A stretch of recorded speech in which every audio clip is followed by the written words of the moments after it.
30-30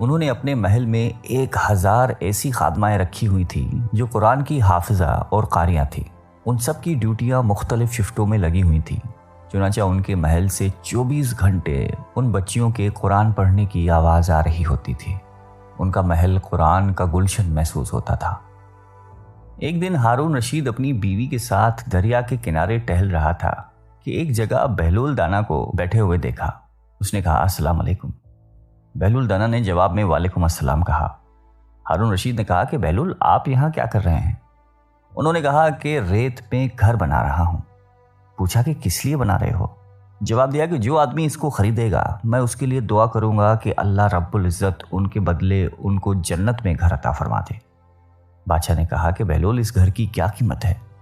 انہوں نے کہا کہ صرف 1 دینار۔ ہارون رشید نے سمجھا کہ یہ دیوانے کی کوئی بے وقوفی ہے، لہٰذا وہ آگے چلا گیا۔ ان کے پیچھے زبیدہ خاتون آئیں۔ انہوں نے بہلول کو سلام کیا اور پھر پوچھا کہ بہلول تم یہاں کیا کر رہے ہو؟ انہوں نے کہا کہ میں ریت پہ گھر بنا رہا ہوں۔ پوچھا کہ کس لیے بنا رہے ہیں؟ بہلول نے جواب دیا کہ جو آدمی اس گھر کو خریدے گا میں اس کے لیے دعا کروں گا کہ اللہ تعالیٰ اس کے بدلے ان کو جنت میں گھر عطا فرمائے۔ انہوں نے پوچھا کہ بہلول اس گھر کی کیا قیمت ہے؟ بہلول نے کہا کہ فقط 1 دینار۔ زبیدہ خاتون نے 1 دینار نکال کر ان کو دے دیا اور کہا کہ میرے لیے دعا کرنا۔ وہ دعا لے کر چلی گئی۔ رات کو جب ہارون رشید سویا تو اس نے خواب میں جنت کے مناظر دیکھے۔ آبشاریں، پھل و پھول وغیرہ دیکھنے کے علاوہ بڑے اونچے اونچے خوبصورت محلات بھی دیکھے۔ ایک سرخ یاقوت کے بنے ہوئے محل پر اس نے زبیدہ کا نام لکھا ہوا دیکھا۔ ہارون رشید نے سوچا کہ میں دیکھوں تو صحیح کہ یہ میری بیوی کا ہی گھر ہے۔ وہ محل میں داخل ہونے کے لیے جیسے ہی دروازے پر پہنچا تو ایک دربان نے ان کو روک دیا۔ ہارون رشید کہنے لگا کہ اس پر تو میری بیوی کا نام لکھا ہوا ہے، لہٰذا مجھے اندر جانے دیجیے۔ دربان نے کہا کہ نہیں، یہاں کا دستور الگ ہے۔ جس کا نام ہوتا ہے اسی کو اندر جانے کی اجازت ہوتی ہے، کسی اور کو اجازت نہیں ہوتی، لہٰذا تم کو داخل ہونے کی اجازت نہیں ہے۔ جب دربان نے ہارون رشید کو پیچھے ہٹایا تو اس کی آنکھ کھل گئی۔ بیدار ہونے پر فوراً خیال آیا کہ مجھے تو لگتا ہے بہلول کی دعا زبیدہ کے حق میں اللہ تعالیٰ نے قبول کر دی ہے۔ پھر اسے خود پر افسوس ہوا کہ میں بھی اپنے لیے ایک گھر خرید لیتا تو کتنا اچھا ہوتا۔ وہ ساری رات اسی افسوس میں کروٹیں بدلتا رہا۔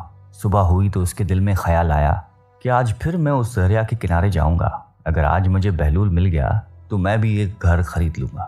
چنانچہ وہ شام کو پھر اپنی بیوی کو لے کر چل پڑا۔ وہ بہلول کو تلاش کرتے ہوئے ادھر ادھر دیکھ رہا تھا کہ اچانک اس نے دیکھا کہ بہلول ایک جگہ بیٹھ کر اسی طرح مکان بنا رہے ہیں۔ ہارون رشید نے السلام علیکم کہا۔ بہلول نے کہا وعلیکم السلام۔ ہارون رشید نے پوچھا کہ کیا کر رہے ہو؟ بہلول نے کہا کہ میں گھر بنا رہا ہوں۔ ہارون رشید نے پوچھا کہ کس لیے؟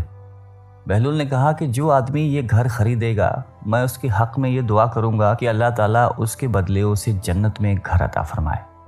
ہارون رشید نے پوچھا کہ بہلول اس گھر کی کیا قیمت ہے؟ بہلول نے کہا کہ اس کی قیمت پوری دنیا کی بادشاہی ہے۔ ہارون رشید نے کہا کہ اتنی قیمت تو میں نہیں دے سکتا۔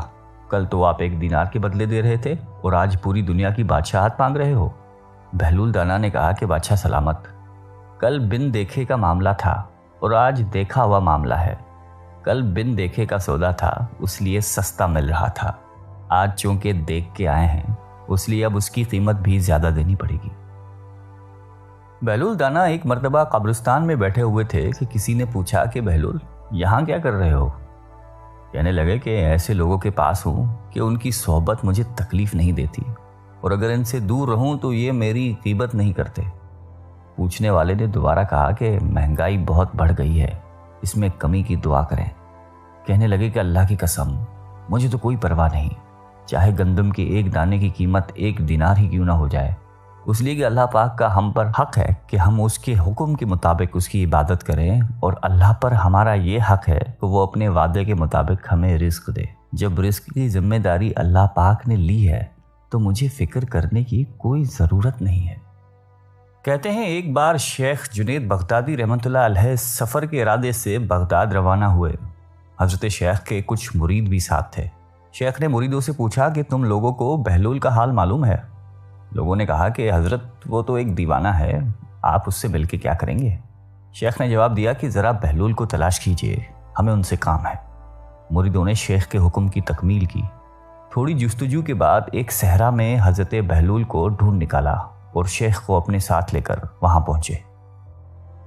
شیخ جنید بغدادی جب بہلول کے سامنے گئے تو دیکھا کہ حضرت بہلول سر کے نیچے اینٹ رکھ کر لیٹے ہوئے ہیں۔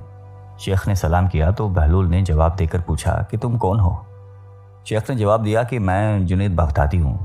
تو اے ابو قاسم، تم ہی وہ شیخ بغدادی ہو جو لوگوں کو بزرگوں کی باتیں سکھاتا ہے؟ جی ہاں، کوشش ضرور کرتا ہوں، شیخ نے جواب دیا۔ بہلول نے پوچھا کہ اچھا تو تم اپنے کھانے کا طریقہ تو جانتے ہوگے؟ جنید بغدادی نے کہا کہ کیوں نہیں، بسم اللہ پڑھتا ہوں اور اپنے سامنے کی چیز کھاتا ہوں، چھوٹا نوالا بناتا ہوں، آہستہ آہستہ چباتا ہوں، دوسرے کے نوالے پر نظر نہیں ڈالتا اور کھانا کھاتے وقت اللہ کی یاد سے غافل نہیں ہوتا۔ پھر دوبارہ کہا کہ جو لقمہ بھی کھاتا ہوں الحمدللہ کہتا ہوں، کھانا شروع کرنے سے پہلے ہاتھ دھوتا ہوں اور فارغ ہوتے ہی ہاتھ دھوتا ہوں۔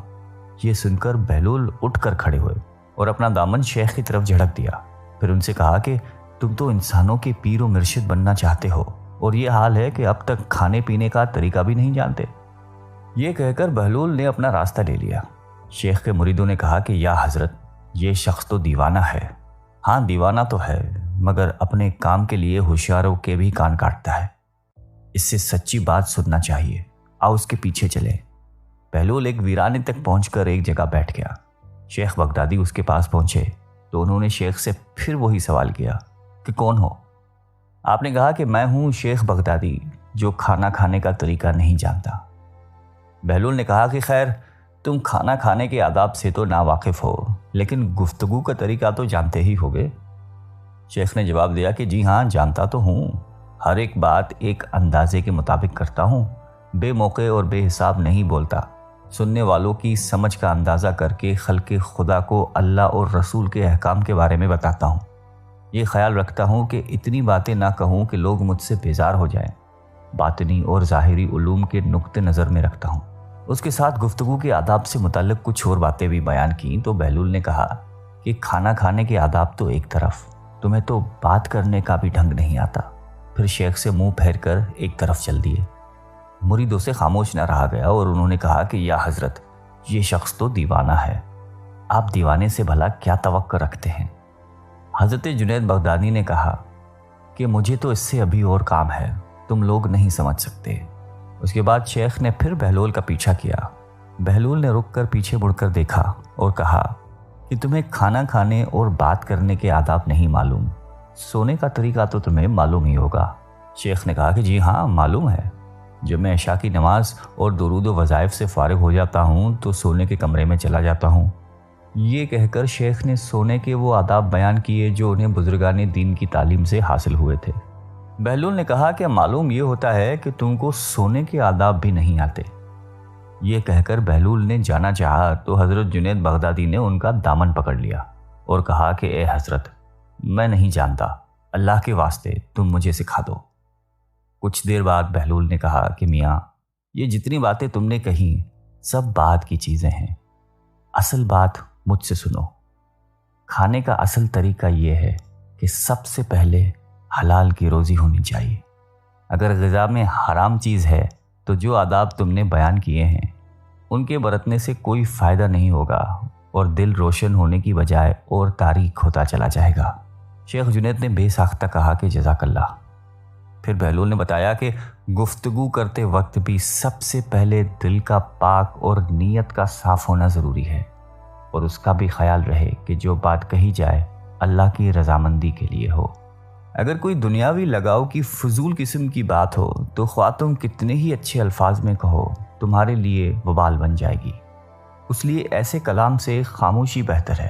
اسی طرح سونے کے متعلق جو تم نے مجھ سے کہا وہ بھی اصل مقصود نہیں ہے۔ اصل بات یہ ہے کہ جب تم سونے لگو تو تمہارا دل بغض، کینے اور حسد سے خالی ہو، تمہارے دل میں دنیا اور مال دنیا کی محبت نہ ہو، اور نیند آنے تک اللہ کے ذکر میں مشغول رہو۔ حضرت بہلول دانا کی بات ختم ہوتی ہی حضرت جنید بغدادی نے ان کے ہاتھوں کو بوسہ دیا اور ان کے لیے دعا کی۔ حضرت جنید بغدادی کے مرید یہ منظر دیکھ کر حیران رہ گئے۔ انہیں اپنی غلطی کا احساس ہوا اور یہ بات ان کے سمجھ میں آ گئی کہ ہر شخص کو چاہیے کہ وہ جو بات نہ جانتا ہو اسے سیکھنے میں ذرا بھی نہ شرمائے۔ ایک بار جناب بہلول دانا کسی نخلستان میں تشریف رکھتے تھے۔ ایک تاجر کا وہاں سے گزر ہوا۔